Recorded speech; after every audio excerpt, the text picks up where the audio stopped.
Good afternoon. My name is Marta Ajmar. Welcome to Making Our Environments. I am co-investigator for Shaping Space, the Shaping Space project, led by Simona Valeriani in collaboration with Rebecca Guzzi. This is a partnership with between the V&A, the Building Center, and the project is supported by the Art and Humanities Research Council. Today, we're going to explore making practices at the heart of architectural models and how they can be applied to the classroom. A key focus will be the role of creative making practice in education. The making of architectural models represents, as we know, an extraordinary diversity of skills and processes. And many of those skills are reliant on the so-called thinking hand, on ways of knowing that are highly embodied, and which rest with model makers, architects, designers, and other experts. The pedagogical approach at the heart of this project involves promoting hands-on learning and learning through making via the lens of architectural models. This is an active, engaged, socially connected form of learning, very popular with students and educators, but constantly under threat by an education system that tends not to value it. So today, to offer a counterpart, we have two exceptional contributors to help us build a better way forward. First of all, we will have a short talk with Daniel Charny, who is Professor of Design at Kingston University and founding director of Forth. Daniel is a creative director, industrial designer, curator. Many of you will have seen the Power of Making exhibition at the V&A in 2011. And also very influential educator.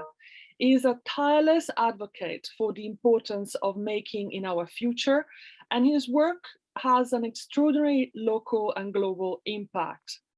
Daniel is dedicated to linking imagination with skills, ideas with hands-on experimentation, and today he's going to ask very central questions, such as why do people model and who are the models for?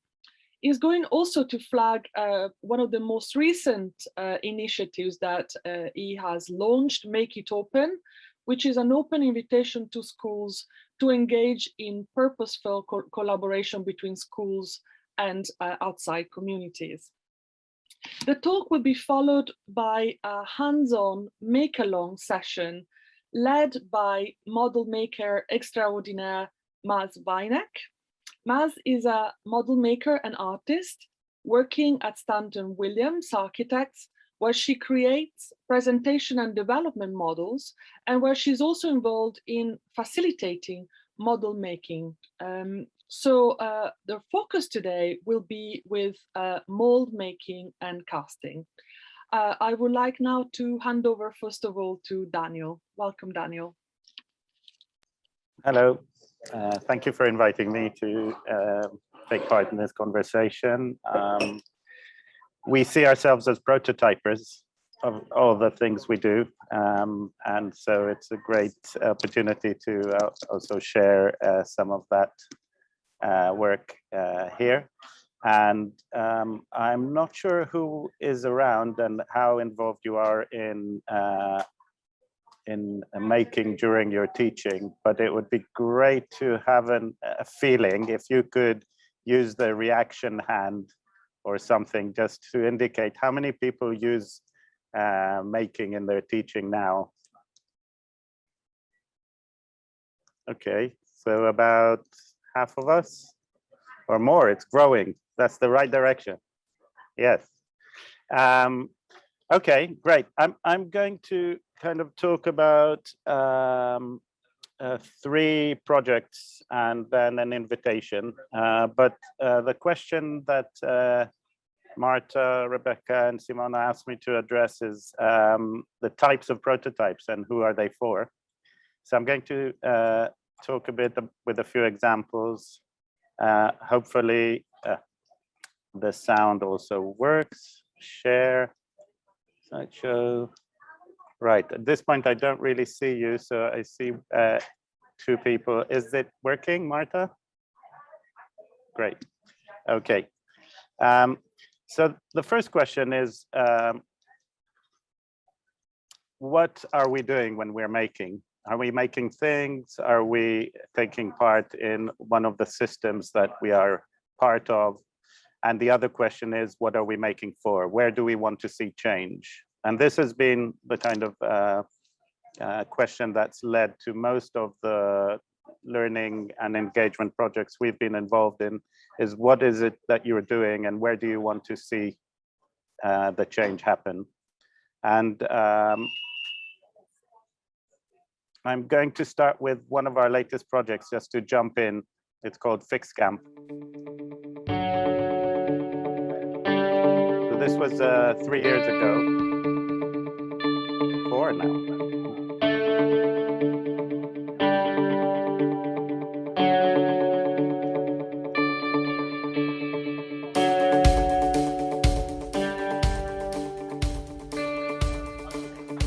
So this was for 9 to 14-year-olds, summer activity.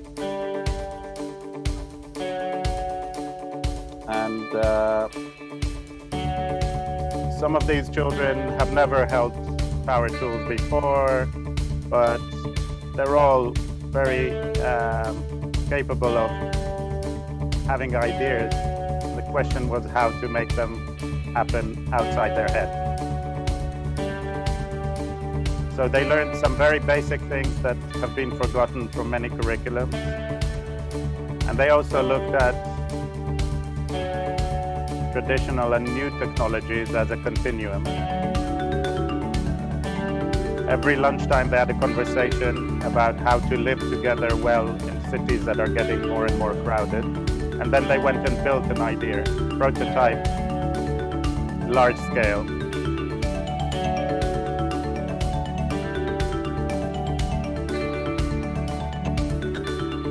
And presented to each other some brilliant ideas. And after many years in higher education, this was actually the thing that reminded me why it's worth teaching.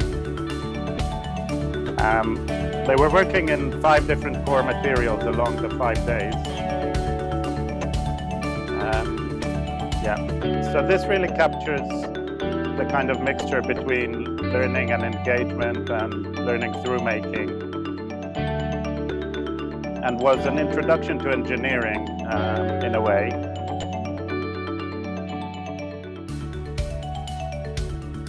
And I'll just make sure that it says thank you to all the people that took part. It was a big team effort. At the end of the project, they got their certificate, which included both the kind of things, skills and materials they learned, but also the mindset and the attitudes that came with the making together. So as Marta said, I come from industrial design background. I worked in the field. I studied that and worked in the field until I decided that I was more interested in looking at it and started curating, putting exhibitions together. But as an industrial designer, you learn that the models and prototypes have different functions. And this is the world that kind of comes with the fabrication for industry, design for manufacturing. But today I want to focus on 2 other models, prototypes, 2 of my favorite models. One is the Incremental Housing by Elemental. And this project used, I'm not going to go into the details of the project, but actually just focused on this prototype. This prototype that was used in order to engage the community that was going to live there. It was a participatory workshop that used the model and changing the model in order to engage with the idea and to influence the design. And this is a really important use of models as part of the design process and part of the community building and part of the ownership building. So the models are really part of the process, not just as an object, but in terms of the context they enable. This other prototype is the one of the Better Shelter, the IKEA Foundation UN project, which started in 2009 by an industrial design graduate and was prototyped and modeled together with IKEA, learning from their industry. And these different prototypes had different functions. I don't know why my presentation isn't moving properly. Oh, there we go. So some of them were testing the materials and technology. Others were testing the ideas in public forums. So the prototypes were used for case making, not just for making the object and the functionality, but also for forming the movement around it, forming the interest in it, investment. The prototypes then move into a kind of also cultural arena where they were presented in not just in the context of displacement, but also in the context of a cultural exhibition in the MoMA. And they were also prototypes that were used in order to learn from local knowledge. So model making and prototyping is core to this amazing project that is now in 78,000, 78 countries and has served over 250,000 people. So prototyping is at the core of this kind of change and also enabled the new typology. The next project I want to talk about is the ARAM Gallery, which I had the chance and opportunity to curate alongside the director, Zev Aram, over 8 years. One of the things we developed is this format of showing prototypes and experiments from people's studios. So I had the pleasure of visiting people and picking on projects that were halfway or things that were left forgotten on shelves and just bring them in together under the title Prototypes and Experiment. And that was really to explore the different uses of prototypes. I'm going to just jump for a second to the website. Is that working? Has your presentation moved to the website? Yes. So in the ARAM Gallery past area, you can see many of these shows that show, we had about, I think by the time I left, it was the 8th version of Prototypes and Experiments, and it continued. But you can see one-to-one elements, material, scale, all kinds of things are being tested. New ideas of metaphors as art pieces or as technical experiments.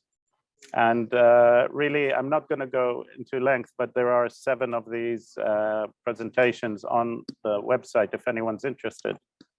I am going to try flip back to here.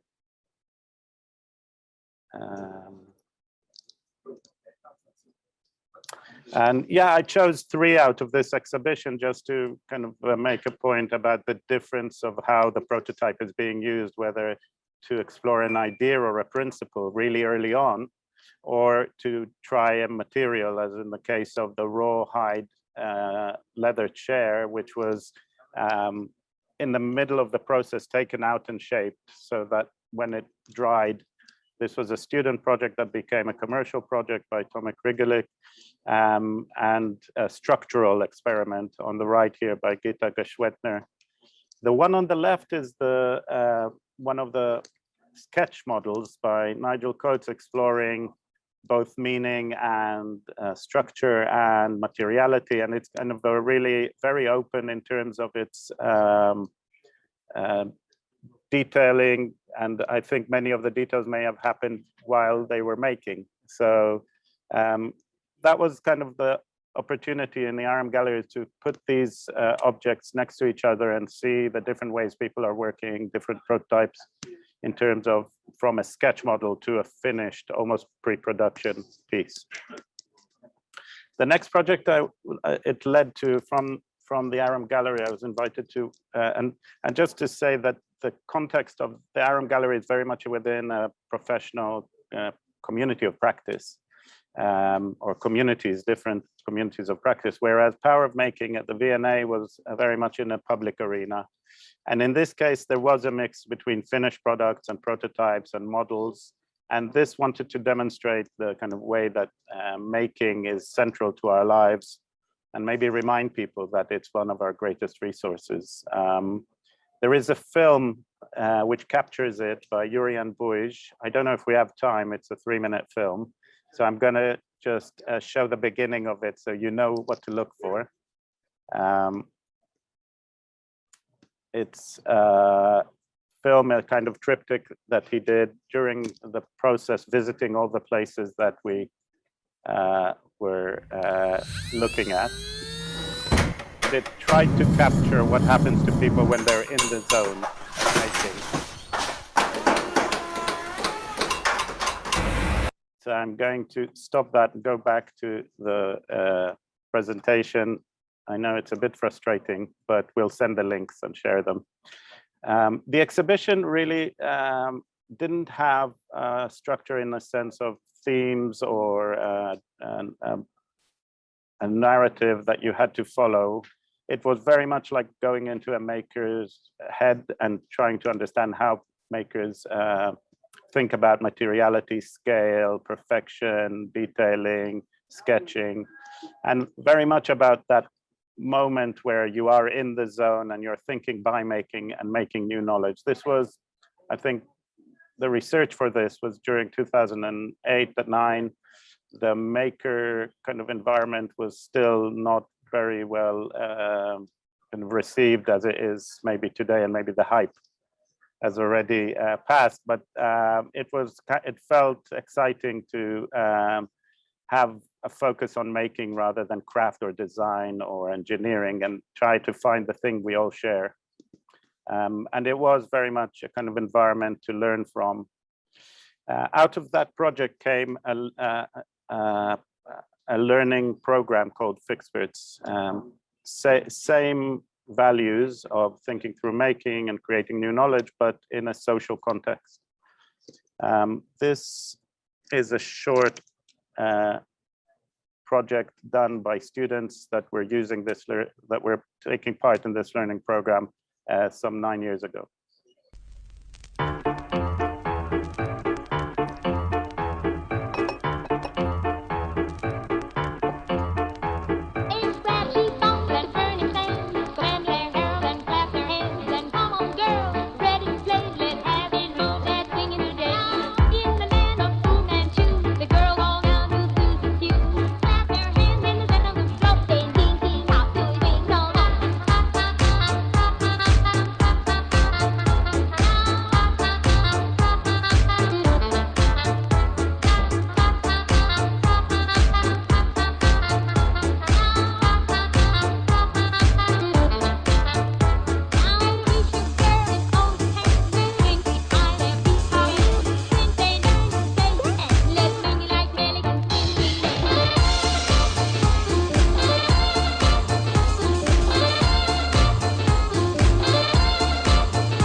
So this was their first 3D object to communication design students at the time.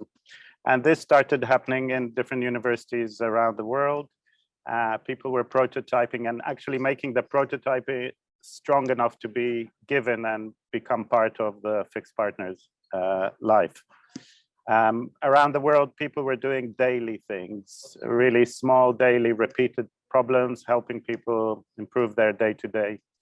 And some of these have become more evolved into products that have also been shared as 3D printing files. This selection has recently been acquired by the KNAP, the French National Collection. So this is very exciting because it's projects by different students from around the world. And this is how it works.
So Fixperts is one learning program which is really dependent on prototyping with the person that is going to actually give insight and becomes one of the teachers. In a way, the social contract really changes.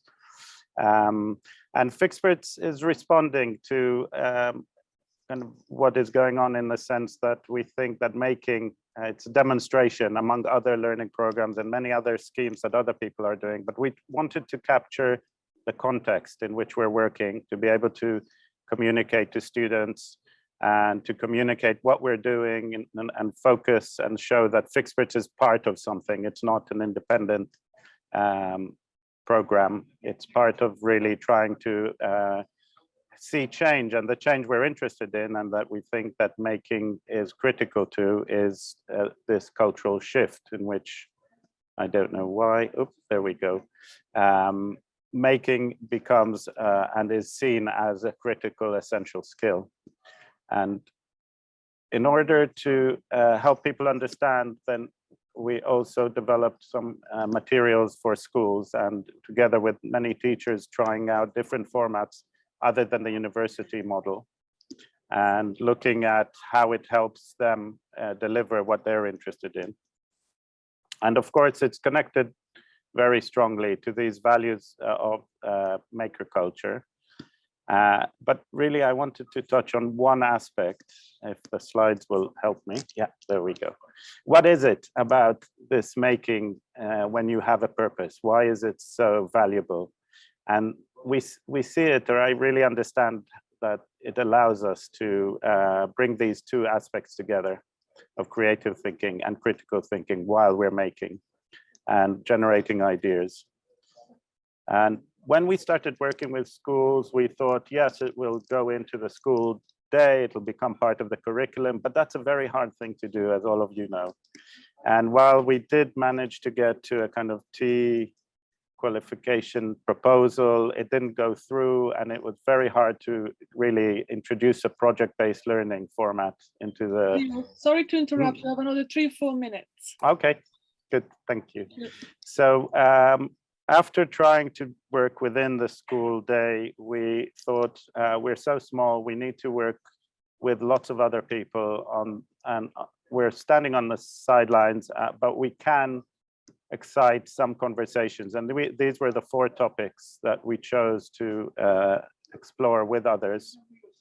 And as a result, we changed our offer in terms of Fixperts for schools and broke it into lots of different small activities. Yes, you can run a full Fixperts project, but you can also do one of these activities and use making as a way of learning different things. These are a few examples.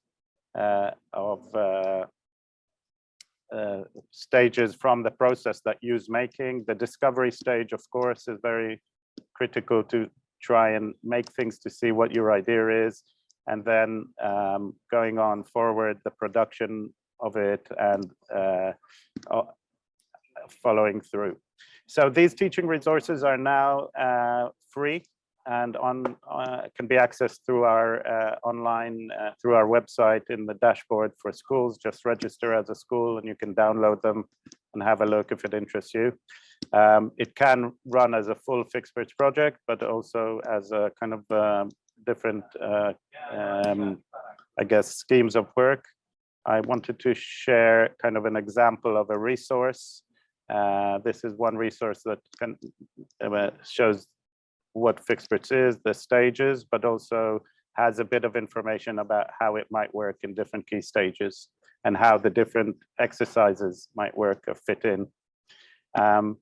So one of them is about kind of looking at hacking and adapting a broom to different types of users, others, and that allows you to kind of have a making session while they're thinking about designing for someone else, but not someone they've met yet.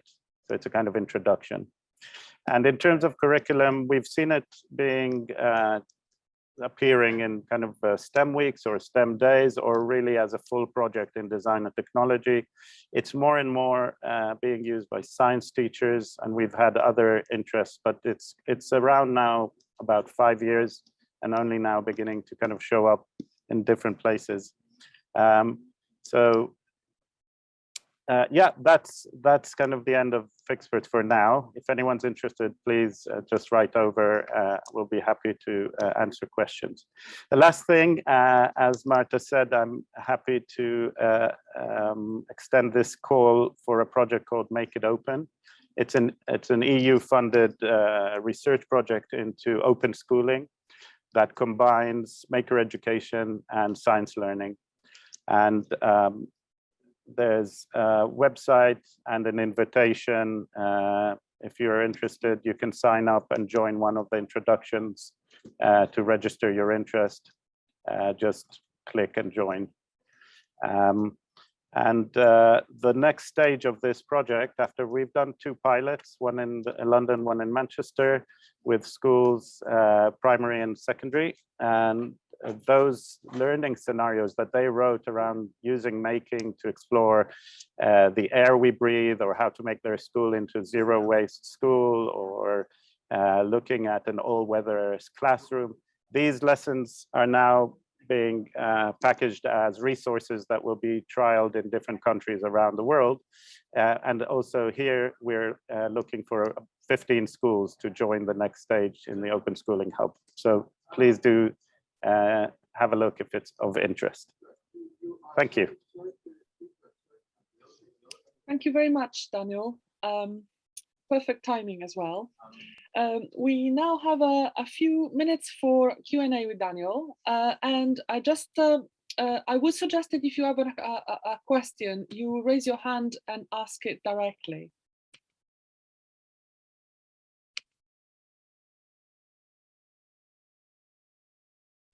I think while I'm waiting to kind of see hands go up, I just would like to ask you, Daniel, what kind of transformation you've seen in students involved in these approaches of learning through making, but with a very overt kind of socially connected purpose? I'd say there's 2 things that people tell me about the most. One is that moment of actual contact with a real person. Eye-to-eye feedback is very valuable to them, and reinforces that they're using their creative skills for a real person. The other is to do with confidence with materials and tools. Very straightforward, but as something that they do talk about is feeling more confident, because one of the stages here is very quick prototyping, trying out the principles and the ideas, going back to the person, getting real feedback. So building confidence. So these are the 2 top. The other thing is very much the teamwork. and sharing the journey. So these two aspects they also mention as things that they take on with them. Many of the students, and I think we're around, to our knowledge, about 5,000 students have gone through at university level. Schools, we don't have any real information because teachers take it and run with whatever they do, and we don't really have, because it's an open source and free program, we don't log how many people use it, we can't. So I know less about what happens in schools in the sense of transformation, but the teachers that are talking about it talk about the methods of, and the mindset that is interesting for them. Can you elaborate a little bit on that? I guess, first of all, it's this project-based learning, which we know very strongly comes from making. And when you're experiencing, it's the hands-on experience or the hands-on brains-on experience. And the project starting and ending with in a kind of an arc from an idea to a resolution, and you learn your subject while you're doing these things. In terms of, I guess, the aspect of the social is that they are introduced to inclusive design ideas, social design ideas, universal design, open source design, all kinds of ideas that are very much of from more recent years that are moving away from the authorship genius model and more to the kind of idea of working together, including working together with the person that's going to live with this thing. So, thank you. That's really fantastic. I can't see hands up, but please kind of feel free to kind of jump in if you have a question at this stage. So just unmute yourself and jump in.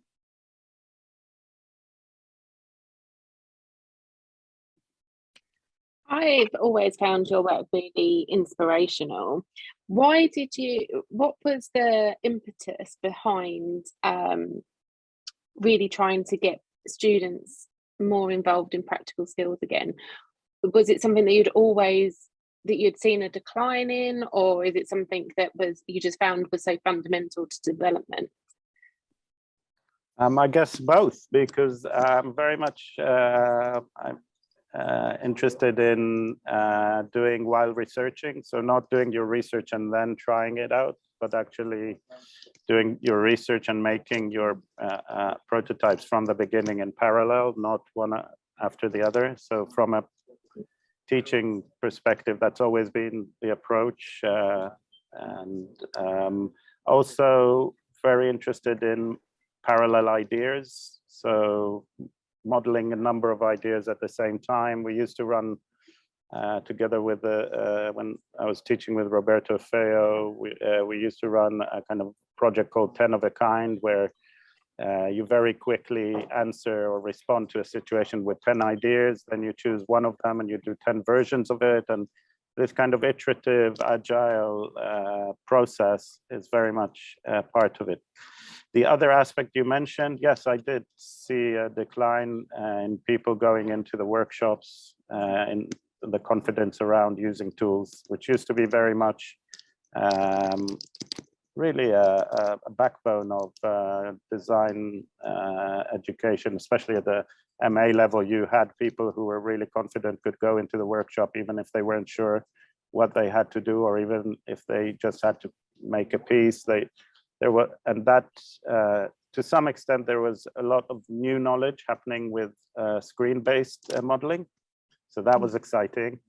But maybe at the same time, some workshops were reaching conclusions about support and not supporting. I remember being an external examiner in a university some 10, 15 years ago, where they were about to close many of the workshop aspects because they decided that students were not interested in working on tools.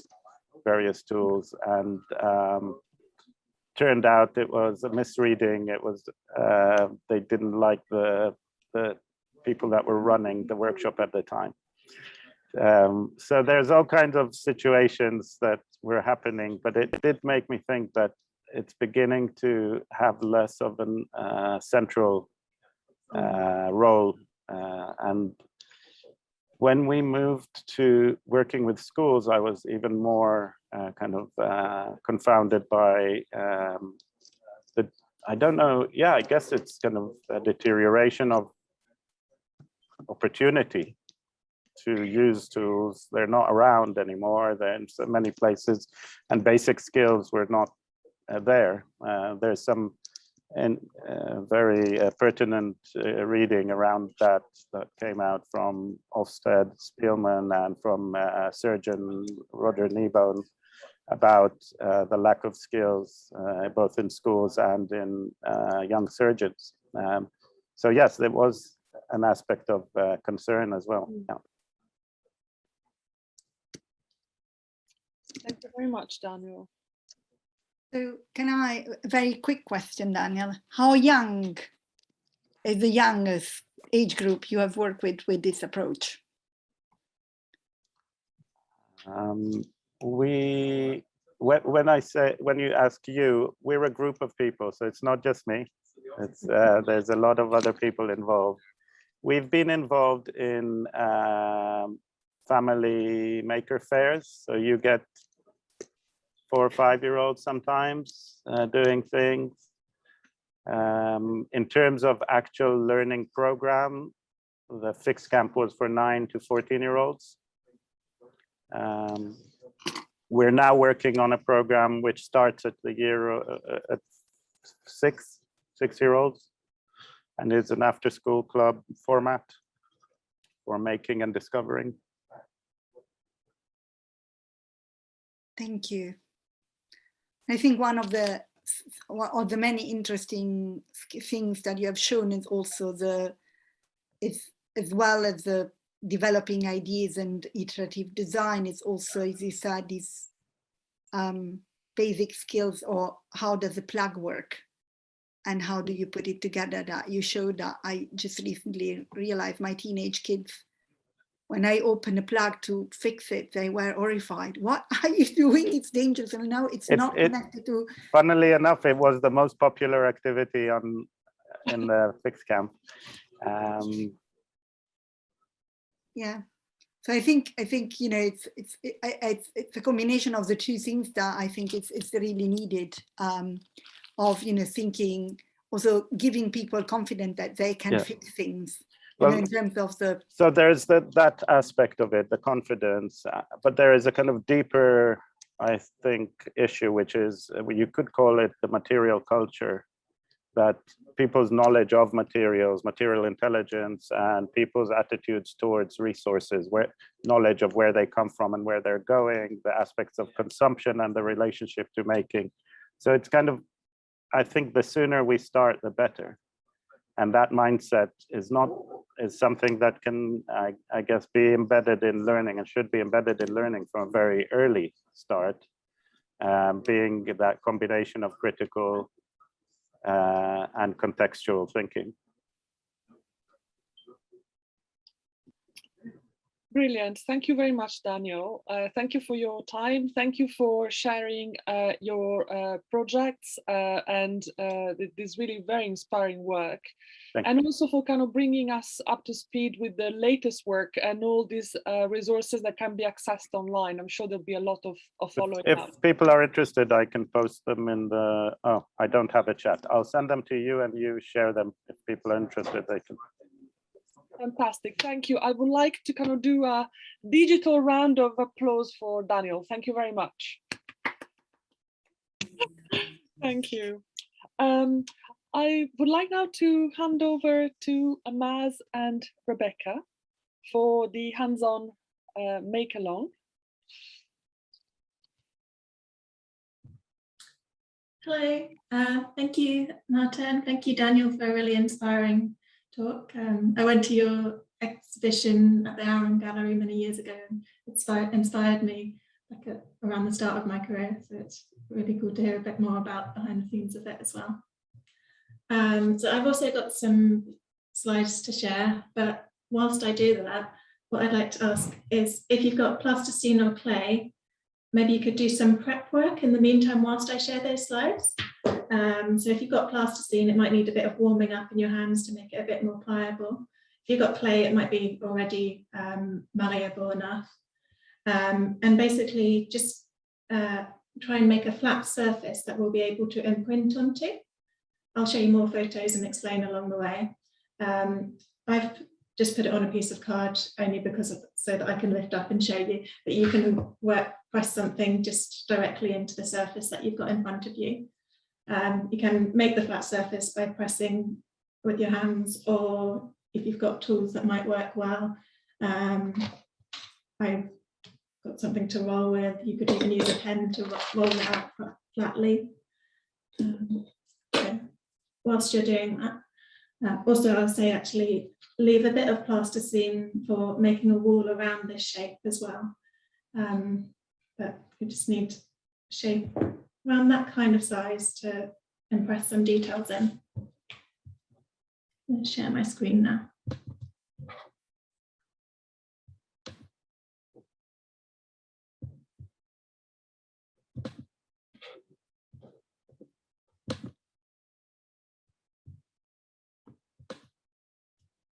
So this is the kind of thing we're aiming to get out of today, just a really initial basic introduction to casting to help actually build confidence in a technique that I think people don't always use so much. I did a workshop yesterday with some students from a local sixth form. They came into our office and we did a very similar thing, except in real life, and we made it a little bit differently.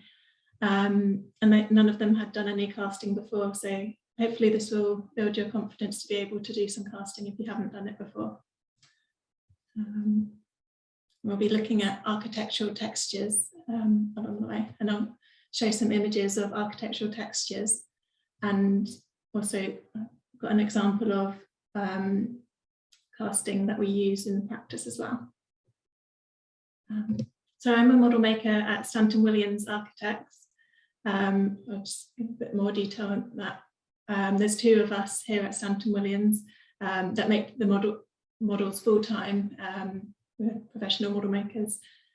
Stephen in one of these photos, he studied art and went along that route before becoming interested in working in architectural model making. I actually studied model making myself as a degree. And then as well as us two professional model makers, we have architectural staff, architects and architectural assistants who also are a big part of the workshop, and they might not be there all the time, but they come to the workshop to work out problems, to have meetings around models, and the architects making models is a big part of the way we design here at Stanton Williams.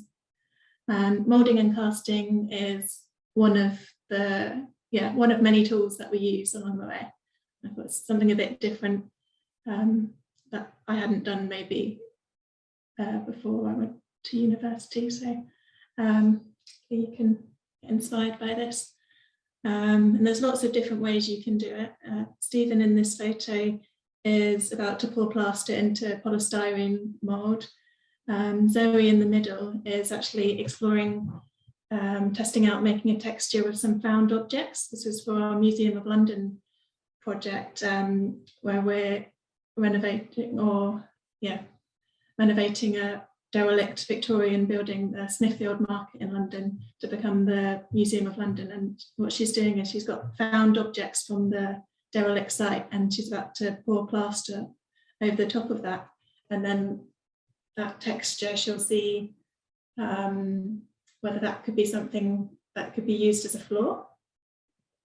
And then Artemis on the right of this slide is in the process of making a mould by pouring silicone onto something she's already made.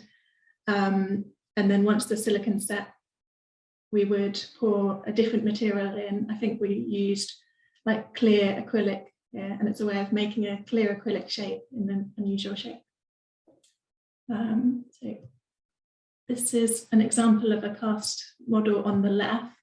I've just included a photo of a different model that some of you might recognise because it was in the Shaping Space exhibition at the Building Centre. But before this model was made, we actually made a cast model, which is much more simplistic form. So one of the benefits of casting is that you can make everything look like it's come from like one object, and it can kind of simplify the message. So the purpose of this model on the left was to just explain the bigger concepts behind the project. So the piece that's being put in is like the bigger move of the project and how that would make a new space for the museum. So that's an example from what we do in practice here. This is actually an example from a different architect's company that I wasn't involved with at all, but I think this is a really lovely example of casting that kind of relates to what we're doing today. So on the right is the Finnish shop. It's Paul Smith's shop, I think around Piccadilly somewhere. And it's got this really beautiful metal texture that's actually, it's inspired by fabric, because he's a clothing and fabric designer. So along the process to that, I think 6A architects, they made all these plaster casts where they cast woven materials, and through doing that they were able to see what it would look like as one material, and then that progressed to be cast in metal like this. Yeah, we won't be doing it quite like that today. We'll just be using small slabs, but it's in a way that you can see that this kind of technique can be used in real life in architecture. So if we talk about what is an architectural texture, for me, the first thing that comes into my head is bricks, because you will, there's many different types. I'll go through a few for inspiration, but wherever you are, I'm sure you are never too far away from a brick building, particularly in the UK. You might not all be close to the Tate Modern, that's got all these like really interesting brickwork, but there might be some different textures, even if it's just different patterns and bonds. Could be hit and miss. You could have protruding bricks that stick out a bit further. And we're going to be looking at pressing these kinds of textures into your slab of plasticine in a bit. So you can also get lots of interesting textures and patterns from wood. So it's got waterfall kind of shapes from wood, or they could be using natural timber, or creating patterns and shapes from the way that you place the battens of wood. Or maybe some of the battens could be continuous and then some have gaps between. And then this is another Stanton Williams project as well, but it's something a bit different in that it's kind of been made to look a bit like wood, but it's actually, this is a photo on site of a building that's under construction at the moment for UCL. So it's actually precast, not precast, concrete that's cast in situ, and is made to look like wooden panels. And sometimes when you're casting concrete, you could make the mould for that out of pieces of wood, so that when you take the mould away, you're left with these wooden kind of panels. So that's like a massive version of what we could be doing with casting textures today. This is another example of textures in a Stanton Williams building. We often work with artists as well. So on the left, this is an artist's work. Susanna Heron worked with the company and made these shapes to go on to the shop building So just to give you ideas of all sorts of things, could be an architectural texture. And also on the right part of the same project, we use this stone that has fossils in it. So this isn't a Stanton Williams one, but it's a piece of architectural art that I really, really love. It's in the David Attenborough building. It's lots of slate that's built up together, and it creates this texture.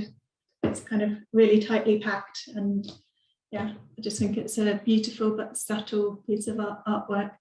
And the building's all about like sustainability and nature, as it's a research centre. So it fits with the theme of the building and should be inspiring. And this is like just to show a whole mix of materials and textures. So it really could be anything. Yeah, architectural textures. Yeah, you could think bricks first, but there's all sorts of shapes. I mentioned earlier that you could use peppercorns if you're thinking about like pressing into textures. And this photo on the left, my colleague was inspired to try out making this texture using peppercorns.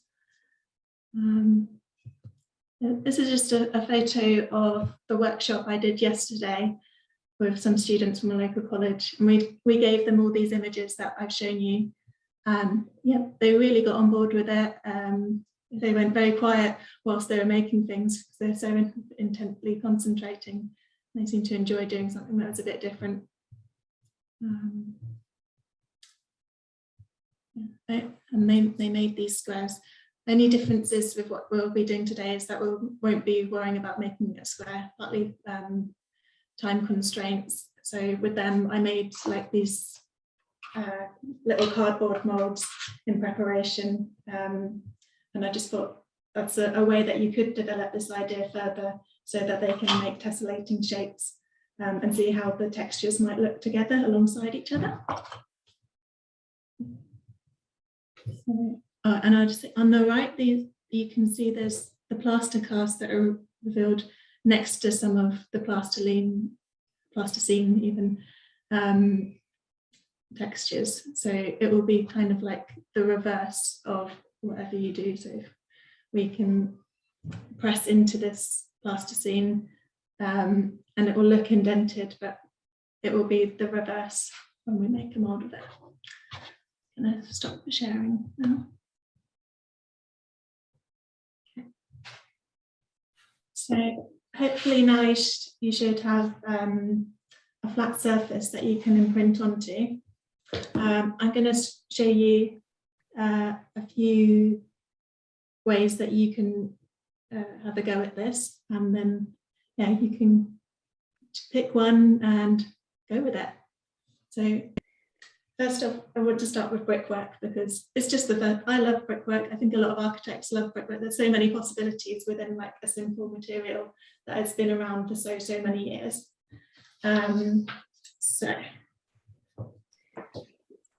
I say brickwork. I'm going to actually change that to blockwork because from the things I have around, it's not necessarily an exact brick shape. So I've got card or metal thing. You might not have exactly that at home, I guess. Or random bits of MDF. You can press these into your material. So start pressing a few in. Do this by eye, or you can try and do things more accurately, either by measuring onto the clay and using rulers and things, or another way that you can do this if you've got the time is for brickwork, I made like a cardboard thing of bricks. Oh, that's really cool, Maz. Thanks. Yeah, I think I want to make more of these as well, actually, from wood and all sorts of things, just to have as nice objects as well. I've made something like this from wood before. And can you put those kind of things when you're doing like maybe a silicone mould as well? Can you put those things in with the silicone mould so that they can become objects that you cast from? Yeah, absolutely. That's quite cool. But to do that in this basic way, I've pressed this even into the plasticine. Okay. Not quite so. I did with the plasticine, as it's quite a hard material, I did have to put all my weight into that. So really stand up and press into it to get the kind of detail that will come up. So I've done about a quarter of my piece of clay with this impression. Are we going to do other impressions, or should I go for the whole thing? We could do another impression. Yeah. So if you've got a ruler, if you remember the slate artwork that I showed, I love that so much. Show something that way or not. I thought with a ruler it could be quite effective to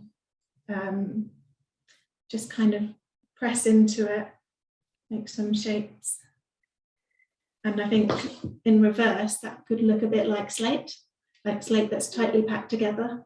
Yeah. How did you get into model making, Maz? So I was quite lucky actually. I think I kind of stumbled upon it with some help from some design tech teachers, or product design teachers at A level. They took us on a course or what's it called, an open day down to Bournemouth Arts University in Bournemouth, and we did a few different things there. I think we got told about architecture and interior design, and model making was one of them. And and I went there. I wasn't too sure before what I wanted to do, but I knew that I liked making things, and this was an option where I could just make things absolutely all the time, which suits me quite well. Was your design technology teachers then really inspirational to you when you were choosing your career path? Did they have a big impact? Yeah, they were really cool people who got to try different things, and they had like interesting things going on as well, that they would talk about these prototypes that they would make. I really enjoyed product design as a class at A level as well. And when I found out through the model making degree that I could like just keep making things, that suited me really well. It's such a delight, isn't it, actually, just to get hands on with materials. Yeah, I'm using a pair of scissors to try to give my brickwork a little bit more depth. If I'm honest, I don't think I had anything that was not particularly square. It was quite rounded, everything that I was looking at. I am trying with a peg. Oh, sorry? I'm trying with a peg. Oh, that's the front of the peg. It's actually gives quite a brick-like shape. Well, maybe the peg could also make like kind of ceramic details, or like make an unusual shape in some way. For some reason, the idea of pressing in with a peg makes me think of like ceramic tiles that would stick out in some way. Now I want to have a go with the peg as well. I don't have just have a mix of random things. What else have you got that you can use to create shapes? So I've got a paintbrush. I know I'm extra lucky to be in a workshop and have all sorts of things. I tried to think of a few things that you might just have around the house, like pencils and tubes, pieces of silver wood. I've got the scissors as well. So I thought about using the base of that. Oh, it creates quite a good texture. How deep should the incision be so that it actually shows in the positive? So how deep should the incision be so that the impression be so that it actually shows when I cast it? So the plaster and this can pick up quite subtle things. It's Pressing things in with the brickwork about 1 to 2 millimeters. Okay, I think I got far enough then. Probably some of them were as deep as 3 millimeters. So that's something that I made earlier in a practice run.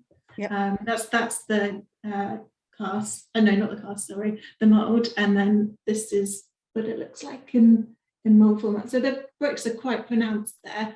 So you could get away with doing it a bit more subtly if you wanted to as well.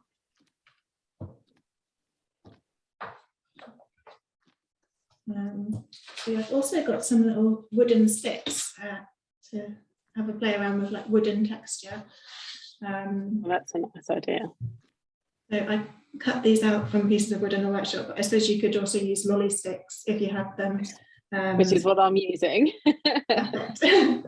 I think lolly stick could probably be used in a few ways. If you had like the curvy end of it, maybe you could make kind of a roof texture, tile kind of texture. Oh, so you could as well. Well, yeah, maybe. Yeah. Well. Pushing, if you're pushing down. Yeah, I can see that happening quite easily. Have you got any particular textures that you like to put onto your materials that are your favourites when you're making models? The thing I like about working here at Stanton Williams is that we do all sorts of variety of things. Like it's every day is a bit different. So I like the idea of having favourites that, yeah, what I like best is that I'm not doing the same thing for too long ever. Work on one project for too long, or do one project, go back to something else. Could be working on 5 projects at once in a day. Might be trying to focus on one project, but then there's lots of people doing their own things and they might come to us with questions about things. Sometimes makes you feel like you haven't done much on your own project, but lots of things will be progressing around you, which is really cool. That's always a lot of fun, isn't it? I really like making models of staircases. That's a thing that I really like. I don't imagine that being very easy. Is that quite a challenging thing to do? Yeah, to start off with, I suppose there is an element of the challenging bit. But once you've got the first bit, and then you can the repetitive nature of it, and then you do the prep work, and then suddenly it becomes something. There's different levels of detail that you can go into with model making. We go into all sorts of different levels with it. I've got a model of this part of the staircase that I do, something that I made from card. Yeah, that's it. That was for testing how the risers of the stair look, and for testing the stair handle, like how to make the angles of it fit together. We also might make models at 1-to-1 of stairs. So I quite like having a whole collection of stairs, even up to 1-to-1, so that we can test how your hand might fit around the stair handle. I'm realising I'm suddenly talking maybe a bit more passionately about stairs.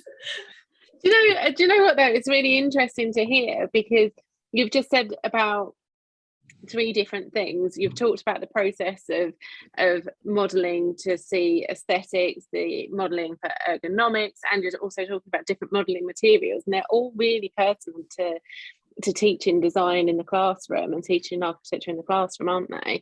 Why, when you're working in scale, when you're working at a smaller scale, is that purely to understand the aesthetics of the building and how it all fits together? Or is there additional reasons for that? So a lot of it is for working out how things fit together, and as we design, we will move things around. But a big part of it is communicating amongst ourselves, because architecture very rarely happens with just one person. It's always a team effort, and making models is the most effective way to communicate. And to explain ideas, and to you can explain the aesthetic of it to someone before, or you can explain the function and how work out how the spaces connect to each other. We'll have big meetings around models, even just in our own architecture practice.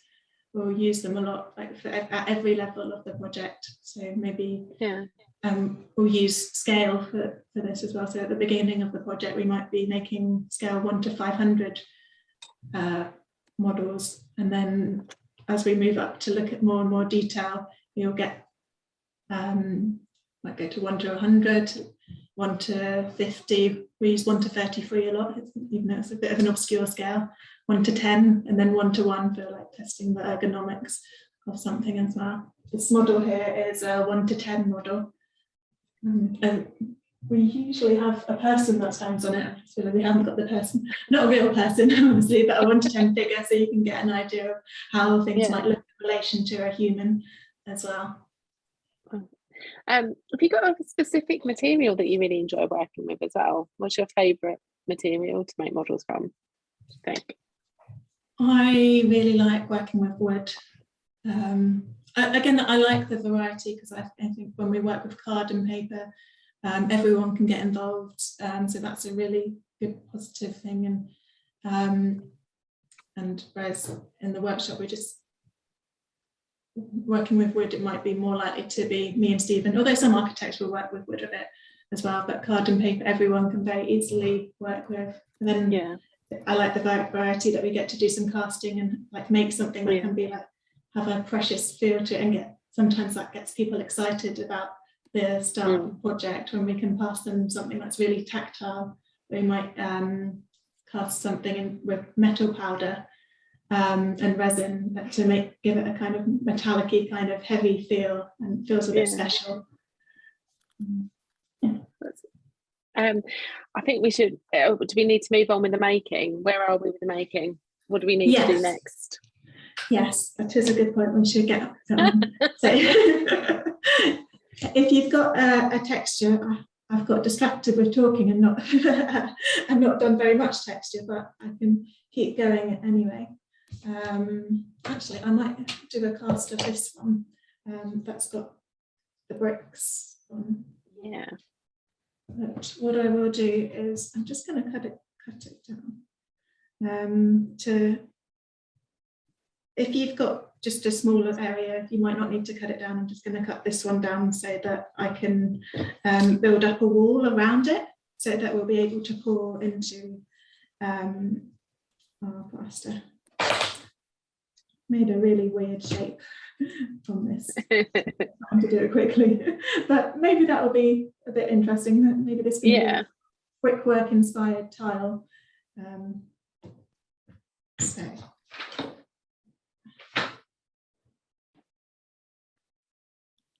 I will show you my impression as well. So I have got this is my brickwork. I've used my wooden stick to create kind of a wooden texture here, and again use a wooden stick for the roof texture. So I should have 3 textures on mine, and I might leave mine square. Yeah, that's cool. Yeah, no reason why you can't leave it square. Oh, that's amazing as well, Simona. Nice, I love it. Like it's some good photos of that as it is as well. It's the leftover of children that used to play with Play-Doh many years ago, and I still fountain Play-Doh, so it's a Arlecchino Play-Doh in all colors, because I had leftovers of all sorts of colors. So. I love it. Then I tried with different pens and things, different round shapes, but they all look kind of the same. So I didn't really manage the variety. I thought if I use different pens, it would have an interest, kind of different round shapes, but it's quite boring. A pen that's got like an interesting tip at the end, so that might make a good kind of shape. Although, yeah, maybe you can find all sorts of things to impress shape. But right now I'm going to try and make a kind of chunky sausage shape to wrap around the shape that you have. Or you can build it up in parts as well, whichever is fine, as long as you press around the shape that you have to make it watertight for when you pour the plaster on top of this. And maybe give yourself around a centimetre or so. It doesn't need to be very deep at all, as in a centimetre from the top of your surface up to the top of this wall. I don't know if you can see this.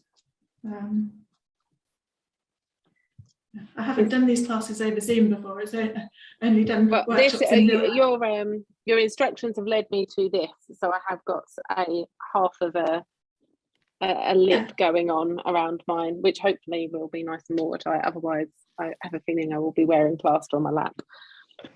It'll be less fun. Is that kind of clay that you're working with? It is a clay, yes, rather than plasticine. Yeah, and the advantage of clay, I suppose, is that it's a bit easier to press into. Maybe you might want to build up a little bit more with the wall. Yeah. Just to help it hold the weight of plaster. It'll be a very small amount of plaster, but plasticine holds its shape very well. I mean, maybe I wouldn't recommend doing this with massive or deep things. Then you might want to think more about building up a box, like an MDF box, to put this in. But with this kind of little thing, it should be okay. I can tell you from first-hand experience, and I'm sure that the teachers in the room will have experienced this too.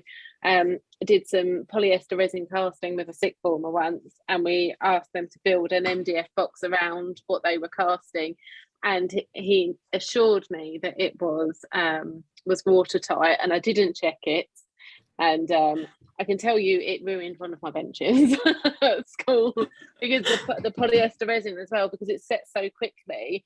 It was like we had like a massive blob where it all just left the. It was a highlight of my career. I felt like I'd really succeeded that day. But he went on to study architecture at Bournemouth as well. Oh, fantastic! I wonder if that was a learning experience in some way for him, hopefully. I'd love to know what he was up to now. Accidents happen along the way. Sometimes they do, and they're happy accidents, aren't they? And you learn from them. Mm-hmm. I think I'm quite a risk-averse person in a way, so I often double check a bit more than my colleague does with these kind of things. So when I make a MDF box, I probably put a bit too much tape around the edge, just in case. And they'll laugh and think at me and say, you've probably overdone it a little bit, and you don't need all that tape. Sometimes you might cast something at the end of the day and then leave it till the morning to see, to go off and set. And always feel a bit weird walking away from it and think, I just don't know what's going to happen in the morning. It's always fine, but casting is one of those things that it always feels a bit weird. It's always a risk, isn't it? It's always a risk, I think, with casting. I love casting. It's one of my favourite processes whenever I'm teaching. I like to teach casting quite a lot, because I think that the results are always quite exciting because of that kind of unknown kind of element. Like, you have an idea of what's going to come out, but you don't ever, there's never a certainty. Yeah, something a bit fun about the unknown, definitely. Sure. And I don't think I've ever had any disasters at all. I'm just always worried about every possible outcome. But yeah, that's partly why I wanted to do this casting today, because actually sometimes it can be something that people are less confident about trying. But hopefully this can show that there can be lots of different ways of trying it out. And so it doesn't have to be super complicated. I've gone through phases in my career of being a bit nervous about casting, because when I started out in my career, actually, I was making really complicated moulds. I worked in prop making. When I was on my degree, one of my final projects wasn't actually architecture. I did a sculpture of Nelson Mandela and made quite a complicated cast of that using silicone and fiberglass. And so in my mind, I had this idea that moulding and casting is something quite complicated. So for a few years, when I started into architecture, I didn't actually use it because I thought, it's a bit of a faff. But then I reminded myself that actually it doesn't have to be. You can start with the simple ways. You can make MDF bots with use silicon, not use silicon, just use these kinds of techniques as well. There's so many options of different ways you can have a go. How do students react to this element of unknown that is involved in casting? I mean, do you know, because from the kind of educational point of view, it's precisely one of the things that we look at as a really important opportunity to discover something new, to, you know, experiment, to embrace this kind of way of, you know, not being afraid of the unknown. I mean, is that... And afraid of failure as well. I would say my experience, I think one of the reasons that I really enjoyed teaching it for me, and I don't know about you, Maz, but actually I enjoyed this process so much when I'm teaching it because the students enjoy it so much. It's almost like, it's like, I kind of feel like it's creation out of nothing, isn't it? When you're mold making, you're actually creating something that wasn't there before, and it's completely your own. And so I always found that the students really enjoyed it as a process, that you can have an honest conversation about failure as well through this as a process. Like I did a bioplastic modelling for Shaping Space with a group in Ilford, and I think Tony is on the call as well. So Tony is one of the teachers that was there, and I said to the students, there is a 40% chance that what you are doing is going to fail, and it was a chaotic workshop, but they all did it. Not one person walked out of that classroom without having a go, and I think that that's really important. You know, that failure is not seen as something that's a disadvantage, but is an advantage in your teaching. Yeah, I think that's a really good lesson there. It's important to have a go, even if there's a risk of failing. I like that idea. I'm conscious that we should completely with that. I think it's that dark room moment, isn't it? It's like when you put the paper in and something appears, and you know you've done all kinds of things before you think.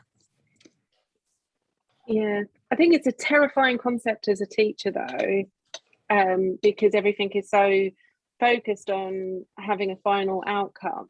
You almost have to create that, you know, that environment that failure is okay, and it has to be quite I wonder if there's distinct. another way of framing it, though, because the word failure has already got so much baggage.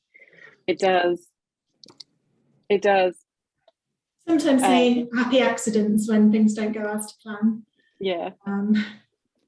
But maybe that's not always the case. Sometimes you might be disappointed with the outcome, but you could learn from it, a learning opportunity. Yeah, I mean, how much, because, you know, I noticed you, Daniel, use a lot the word experimentation. I don't know, Maz, if that's something that is also part of your practice as a model maker, you know. Any kind of experimentation presumably knows where it starts and doesn't know where it goes going to land. And that is that a kind of useful model for replacing a kind of negative sense of failure with a much more positive idea of exploring and not knowing where you're going to land? Yeah, absolutely. I'm just getting conscious of time, so I think it's potentially time to start mixing the plaster if you've got your mould ready to go. So around 200 grams of plaster. I've got 50 ml of water here, although I don't actually measure plaster usually. I use the island method. Don't know if you've heard the island method before, Rebecca. No, what's the island method? Is it just have a look and see? Essentially, in a way, yeah. Yeah, it's the way that I've always been taught, actually, the island method. But actually thinking about teaching it made me think about looking in advance as to how much you need. So maybe this is a scary concept to say, not exact, but it's a bit over double the quantity looks wise you might need a plaster to water usually. But the island method essentially is I'll start tipping the plaster in just gently and let the water absorb it. And when you start to see peaks or little islands form and stay for 20 seconds or so before they get absorbed, that's when it's ready.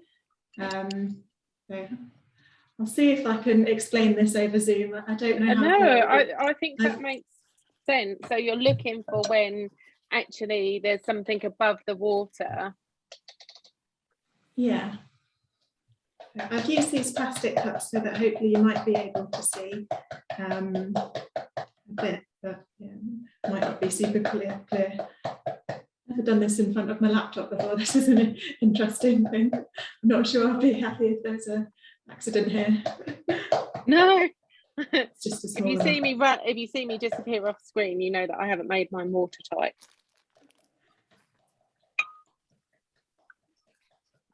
I'm just gently tapping the plaster from one cup into the other so I can see when the islands start to appear. And you said how much water? I just used around 50 ml of water, so you don't need very much, just a small amount. No, it seemed, I heard 50, but I thought it looked like little water, but if you say so, it will be right. We just have a small cast to do. Maybe you've got one a little bit bigger, but it can be quite a thin cast.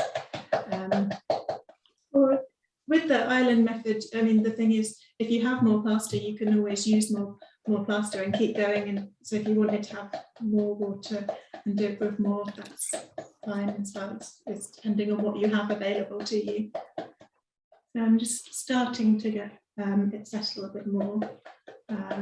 It's when it forms little peaks on top. It's starting to settle.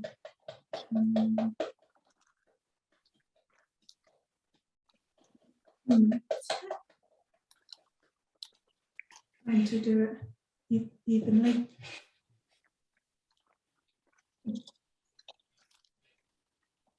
Yeah. So yeah, I think that's there. I realised as soon as I picked this up, I kind of poured, like disrupted the island, but there was like a little peak of island for a little while. Say if the island is there for 10 to 20 seconds before it disappears. So as you're pouring it, it might, before it gets to proper island level, yeah, I can start mixing. So I've not realised how weird it is to explain it.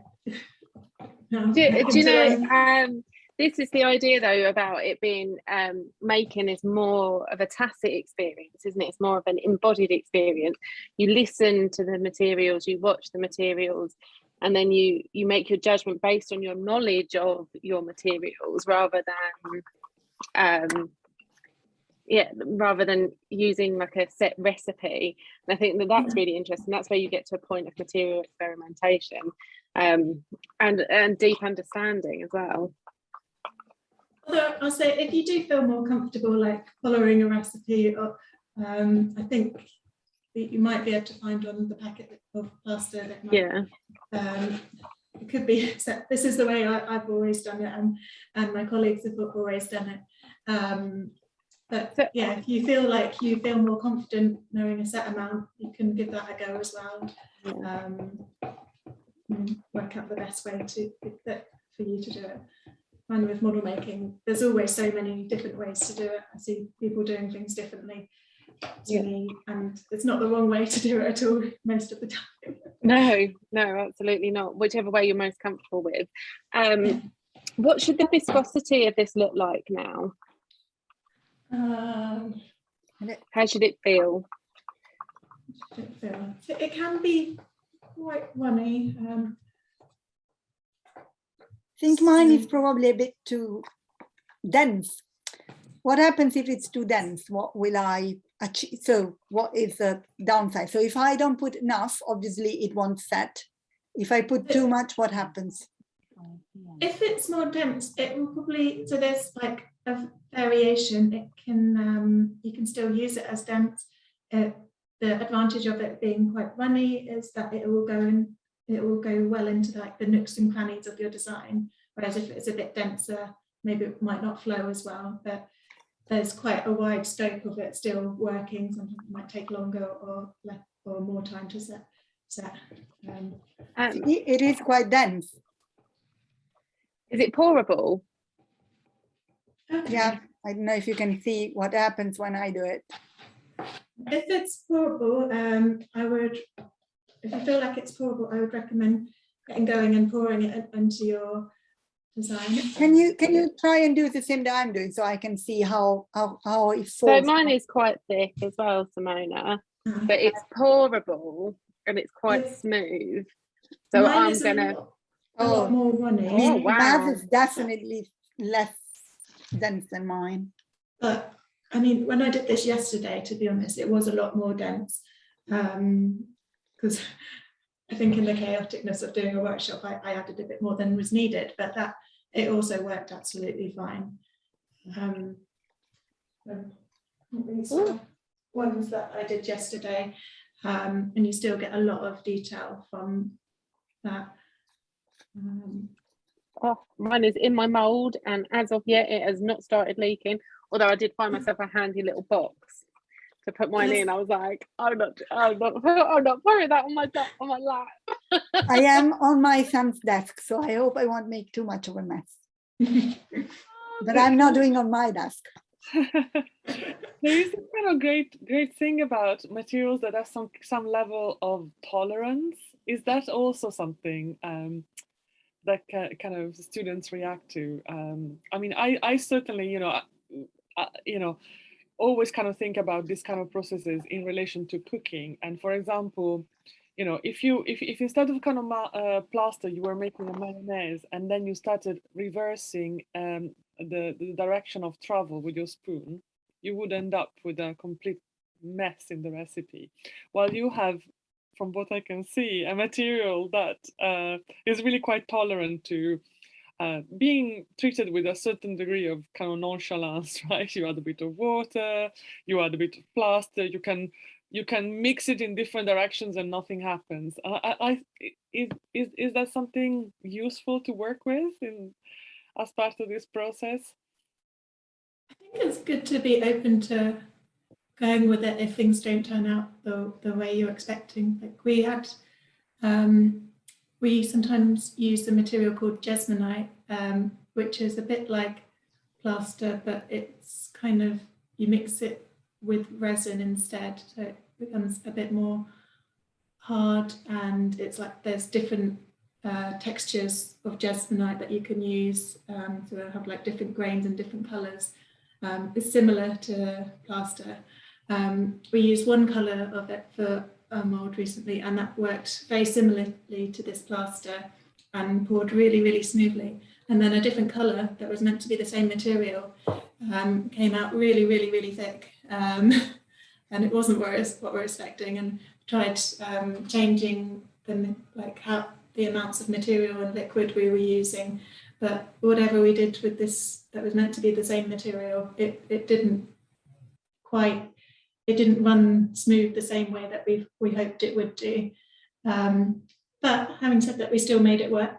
And still, we just had to push it into the mould a little bit more and work quite quickly with it. And it was advantage that there were two of us working together, so one could be mixing like small batches of it, and one could be like pushing things into the mould. Tolerance is a very big subject, isn't it, in making? Also in industry, in industrial design or engineering, tolerance is such a major way of working. But in terms of kind of sketching and prototyping, there's this, I guess, area that things are good enough, which is very interesting. What's the tolerance for the least robust, least materials? It's kind of, is it good enough to do the job? It's very different from the kind of model making that you're doing now, which is kind of high level precision. is important, and repetition is important. The ability to do the same again is knowledge, whereas sometimes in kind of when you're checking out ideas, making something good enough quickly is the key, actually. Yeah, this can be a difficult skill to learn as a model maker, actually, I suppose, learning to accept things being just good enough. Because I think at university you're taught to make it to try and make it and aim for the highest level of tolerance and make it as accurate as possible. Whereas I suppose in industry, you need to work out what aspects are important. Maybe some things don't need to be super neat, and I'm sometimes told off for making things too neat. And people say, and the film industry is fascinating in this as well. I mean, whoever's been to see the kind of model making that goes into the film industry, and they know the camera angles and the things that are not seen are made differently sometimes. Yeah, I've also worked as a prop maker as well at the beginning of my career, so I had a little bit of experience of that kind of thing before settling into architecture. Just realizing that we're running past time, so I'll just say with the casting, I would leave it at least half an hour. It does tend to go off quite quickly. I'm often quite impatient to get to see what it looks like. Yesterday we left it 40 minutes before taking it out of the mould, and it worked absolutely fine. So maybe you could get away with a little bit less. So if you can leave it longer, then that's ideal. This is one I poured earlier, so I can show you how that one's come out quite nice and easily. Found out yesterday some of the students' designs, the way that they made things, something like so my instinct was to press into things, but they also built up things on their plasticine. So that meant that some of the plasticines stuck into their things to start off with, but they could pick that out. Thank you very much, Maz. This was really great. And I just wonder whether we're running a few minutes late, but we actually have time for a couple of questions if there are people who would like to ask questions directly.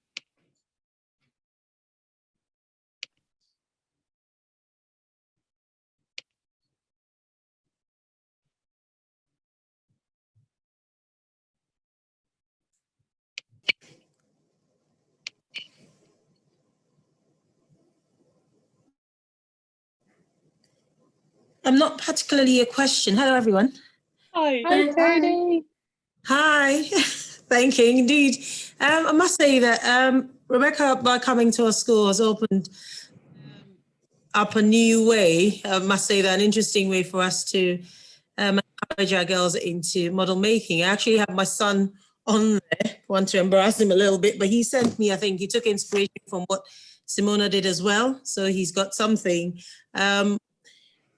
down there, but it's actually helping us to obviously get some model making into our scheme of work. And I must say that we've adopted what we did with Rebecca to, as a scheme of work, to introduce them to working with new materials, which I think is absolutely important in building their, not just their sketching skills, but their modeling and making skills. So thank you. Another inspiring session. I'm truly grateful. Yeah, it's always a pleasure to work with you, Tony, and I'm pretty sure that I will call on you again soon. Looking forward to that.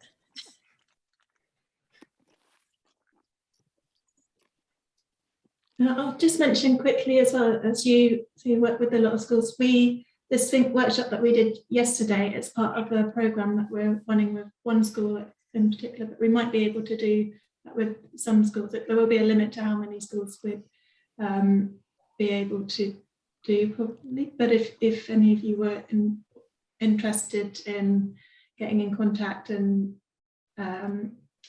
finding out more about what we do at Stanton Williams in architecture, and we can teach more as well. Fabulous. That's a fabulous offer. It is. Can I come? I know. Can I come too? It was just Just to ask also, we do, apart from doing it with our scheme of work for GCSE DT, we also have STEM groups who are we are trying to enter them into a number of competitions. So we're working with ICT, our ICT department, within our STEM clubs, actually working on a project. So if that's something that you're open to, would love that, because they're doing SketchUp, they're learning SketchUp, but again, it would be nice probably to look at it from another angle of model making, where they actually get to do models for the projects that they're getting into, which are, most of them are building models and planning. So we'll be interested. Thank you. I mean, we, in our architecture practice, we try and get involved in various projects. We can't always do all of them, but it's not just us that make models. So sometimes we have other people from the practice, like not just the two model makers, but like we have architects that go off and teach in schools as well. So if ever there's an opportunity where someone wants some kind of participation from someone in industry, we can send out like all of this email and see if there's anyone available at the time, or if you have a time scale in mind, feel free to get in touch you can get in touch via Stanton Williams website and or directly if there's, I don't know if my information is in any of the things you've been sent, but you can get in touch with me as well. Okay, thank you very much. Thank you very much. I would like to thank you very much, Maz, for giving us such fantastic insights into the world of model making. I'm sure that there'll be a lot of follow-ups. Thanks also again to Daniel for staying on. And I would like to bring this to a close now. Can I also give a shout out to Harriet and Vanessa, which are our colleagues at the Building Center who have created the exhibition together with me and have been very much in the background today, but without whom this also could not have happened. So a big shout out to the Building Center, to Vanessa Norwood and Harriet Jennings. Thank you very much. Thank you, everyone. Thanks, everyone. Thank you. Thank you. Bye-bye.